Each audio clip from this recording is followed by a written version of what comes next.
Include everything. பிக்கல்ல இருந்து நீங்க கணக்கு போட்டீங்கன்னா 17ல இருந்து ஒரு 21 ஐட்டம் உங்க இலையில வந்து நிக்கும் போது how can you say that you don't eat good food? Not nutritious. Exactly, it may be quantity but not quality. We are more concerned about quality. இல்லையா, நம்மலாம் quality people. So quality எல்லாத்துலயுமே பார்க்கணும், even in our food. அப்படி பார்த்தோம்னா food அப்படின்னா மேஜரா அதுல 2 விஷயம் இருக்கா பாத்துக்கோங்க. மேஜரா 2 விஷயம் என்ன இருக்கணும்? Macro nutrients, micro nutrients. பெருமளவு உணவு, சிறிதளவு உணவு. பெருமளவு உணவு எதெல்லாம் பெருமளவு? பெருமளவுனாலே 40ல இருந்து 50% உங்க உணவுல அது மட்டும் தான் இருக்கணும். ஃபேட், புரோட்டீன், கார்போஹைட்ரேட், கொழுப்பு சத்து, புரதச்சத்து, மாவுச்சத்து, இது 3 macro nutrients. Micro nutrients vitamins and minerals.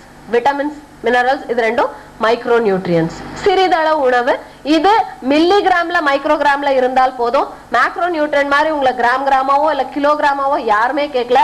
ஆனால் இந்த மில்லிகிராம் மைக்ரோகிராம் கூட அளவு குறைஞ்சதுன்னா, என்னைக்காவது ஒரு நாள் குறைபாடு வந்தா கூட அதற்கான விலை மிக அதிகம். அந்த ஒரு நாள் டெஃபிஷியன்சி கூட உங்களை எங்கேயோ கொண்டு போய் விடுறதுக்கு சான்சஸ் நிறைய இருக்கு. So always be concerned about your food. Macronutrients, micronutrients இது ரெண்டும் என்னைக்கு பேலன்ஸ் ஆகுதோ அன்னைக்குதான் நீங்க சரியான உணவு சாப்பிட்டுருக்கிறதா அர்த்தம். இதையும் தவிர இதோட விட்டுறல, நம்ம கூட ட்ரேஸ் எலிமெண்ட்ஸ் சிலது இருக்கு. நம்ம சாப்பாடுல உப்பு, ஊறுகாய் தொட்டுக்கிற மாதிரி எல்லாம்.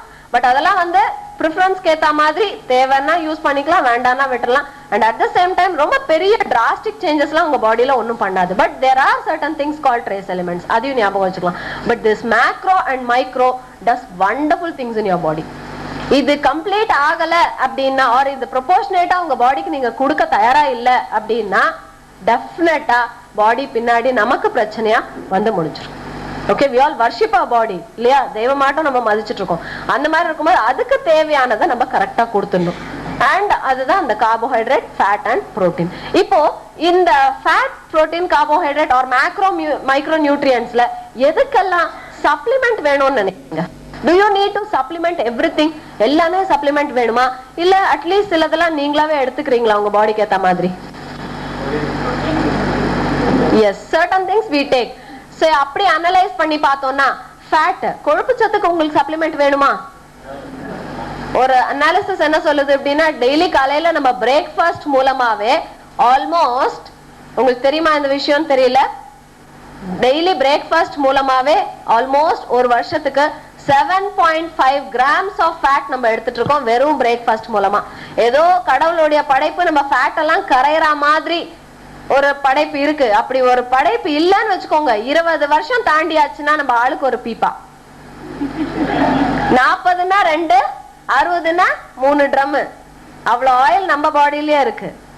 ஏதோ கடவுளுடைய படைப்பு, அதெல்லாம் வந்து உங்களுக்கு எக்ஸ்கிரீட் ஆயிடுது, செலவாயிடுது, எனர்ஜியா பர்ன் ஆயிடுது. Just imagine. சோ ஃபேட்டுக்கு சப்ளிமெண்ட் வேண்டாம், இன்னும் கொஞ்சம் அளவு குறைச்சா கூட நல்லதுதான்.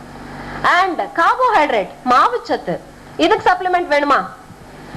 Not necessary. உங்களுக்கே தெரியும், rice is the major food, so not at all necessary. Protein, இதுக்கு சப்ளிமெண்ட் வேணுமா? Yes, of course, இதுக்கு நிச்சயமா சப்ளிமெண்ட் தேவையா இருக்கு. எதுக்கு சப்ளிமெண்ட் பார்க்கலாம், அந்த விஷயங்கள்லாம் நம்ம தெரிஞ்சுக்கலாம். அண்ட் புரோட்டீனுக்கு வேணும் அப்படின்றத மட்டும் சொல்லியாச்சு. And micronutrients, vitamins and minerals, without supplementing it you will not get it in perfect. நம்ம வெறும் quantity of minerals and vitamins மட்டும் பார்க்கல, quality of vitamins and minerals பார்க்கிறோம். If such is the case, supplementing becomes very very essential. Supplement, what is that? அடிக்கடி இந்த வார்த்தையை பயன்படுத்துறமே, என்னமோ குறைபாடு மாதிரி சொல்றீங்களே. Yes, of course, உணவுல குறைபாடு இருக்கு. அந்த குறைபாடை போக்குறதுக்காக வந்திருக்கிறது தான் இந்த dietary supplement. And mention பண்ணும்போது இந்த வார்த்தை மட்டும் யூஸ் பண்ணுங்க. Do not say it as food supplement. Though it is mentioned as food supplement, நம்ம மக்கள் வெளியில இருக்கவங்கலாம் கொஞ்சம் வித்தியாசமான மக்கள். நம்ம ஃபுட் சப்ளிமெண்ட் அப்படின்னுட்டோம்னு வச்சுக்கோங்க, ஆஹா பரவாயில்ல, நாளையில இருந்து என்னோட ஹோம் பட்ஜெட்ல அரிசி பருப்புக்கு இருக்கிற செலவெல்லாம் எடுத்துட்டு Nutrilite, protein powder, Nutrilite daily, Nutrilite எல்லாத்தையும் போட்டுட்டு இதுலயே வயிற்றுப்பிக்கலாம் அப்படின்னு சொல்லிட்டு பின்னாடி காம்ப்ளிகேஷன் வந்துரும். There are lot of difference between food supplement and dietary supplement. Dietary supplement அப்படின்னு என்ன சொல்ல வரோம் அப்படின்னா, உங்க உணவு என்ன சாப்பிடுறீங்களோ அதை நீங்க சாப்பிடணும், இன்னும் கூட எக்ஸ்ட்ரா சாப்பிட்டா நல்லது. அதுல இல்லாத சில விஷயங்கள், அதுல வரக்கூடிய பற்றாக்குறைய போக்குறதுக்காக வந்திருக்கிறதா எங்க ப்ராடக்ட் அப்படிங்கறத தெளிவா சொல்றோம். So it is called as dietary supplement. இந்த மாதிரி dietary supplements மார்க்கெட்ல கொடுக்கக்கூடிய கம்பெனிஸ்ல மிக அற்புதம் அப்படின்னு பேர் வாங்கின ஒரு கம்பெனி நியூட்ரிலைட் கம்பெனி. இந்த Nutrilite company world number 1 company for food supplement products. World number 1 company.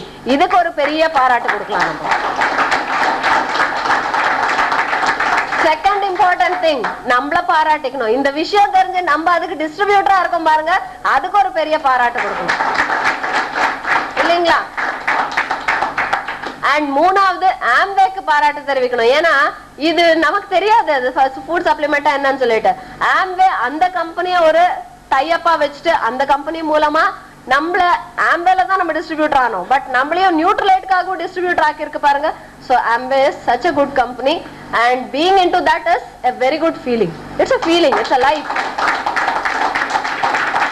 So இந்த நியூட்ரைட் கம்பெனி பத்தி நமக்கு என்ன தெரியும், எப்படி அதை வந்து இப்படி நம்ம மனசார பாராட்டணும் அப்படின்றோம். 1934வது ஆண்டு கால் ரென்போக் அப்படிங்கிறவரு அவரால் ஆரம்பிக்கப்பட்ட ஒரு கம்பெனி தான் இந்த நியூட்ரிலைட் அப்படின்ற கம்பெனி.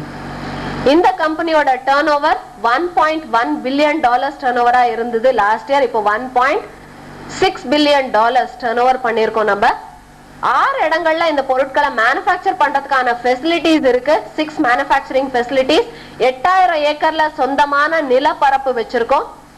அண்ட் 50 ஹெர்பல் ப்ராடக்ட்ஸ் உலகத்துக்கு கொடுத்துட்டு இருக்கோம் இது வரைக்கும். Rehnborg centre for nutrition and wellness அப்படின்னு ஒரு R&D சென்டர் வச்சிருக்கோம். இது இனிமே Nutrilite centre for nutrition and wellness அப்படின்னு பேர் மாத்த போறோம். பிகாஸ் நியூட்ரிலைட் பிராண்ட் நேமா அமைஞ்சு போச்சு. Okay, and not only that, இந்த கம்பெனி மூலமா வரக்கூடிய ப்ராடக்ட்ஸை நம்ம குவாலிட்டிக்காக சந்தேகமே பட வேண்டாம். Because professionals are working. ஒவ்வொரு இடத்துலயும் சயின்டிஸ்ட், இன்னைக்கு வேர்ல்ட் டாப் சயின்டிஸ்ட் அத்தனை பேரும் நியூட்ரிலைட் பே பண்ணி அதனுடைய சயின்டிஸ்டா வச்சிட்டு இருக்கு. சோ சயின்டிஸ்ட் மூலமா அவங்க டெஸ்ட் பண்ணி வந்திருக்க ப்ராடக்ட்ஸ் இதெல்லாம். சோ குவாலிட்டி பத்தி நம்ம சந்தேகமே பட வேண்டாம்.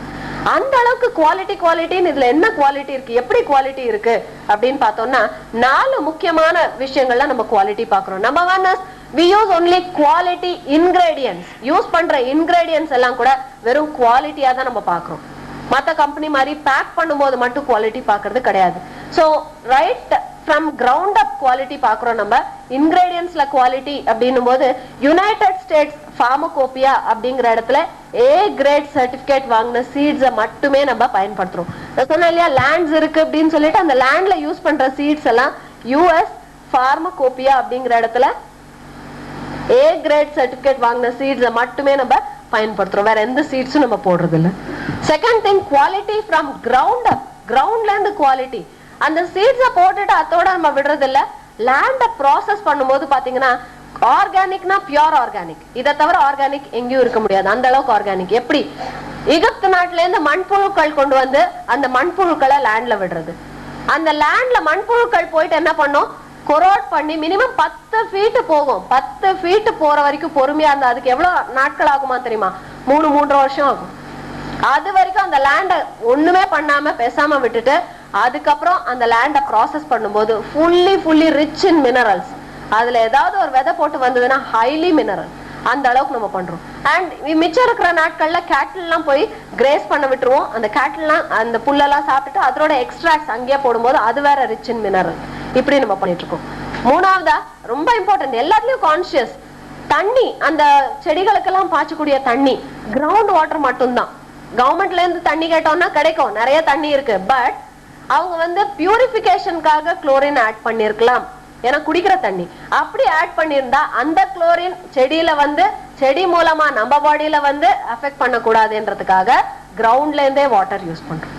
அந்த கிரவுண்ட் வாட்டர் கூட எந்த வகையிலும் பாதிப்படையக்கூடாதுன்னு அந்த பைப்ஸ் இருக்கு பாருங்க, தண்ணி வரக்கூடிய பைப் எல்லாம் ஸ்டெரிலைஸ்டு பைப். ஸ்டெரிலைஸ்டு பைப்ஸ். அந்த பைப்ல இருந்து வரக்கூடியது கூட பாக்டீரியா ஃபங்கை எல்லாம் இல்லாம ஸ்டெரிலைஸ் பண்ணி வச்சிருப்போம் தினம்.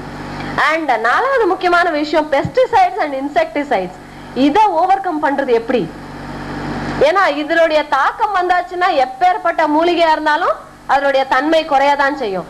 இந்த மாதிரி வரக்கூடாதுன்றதுக்காகவே நல்ல புழுக்கள் வண்டுக்கள்லாம் கொண்டு போய் லேண்ட்ல விட்டுட்டு அது கெட்ட புழுக்கள்லாம் சாப்பிடுற அளவுக்கு நம்ம வச்சிருக்கோம். சோ அது சின்ன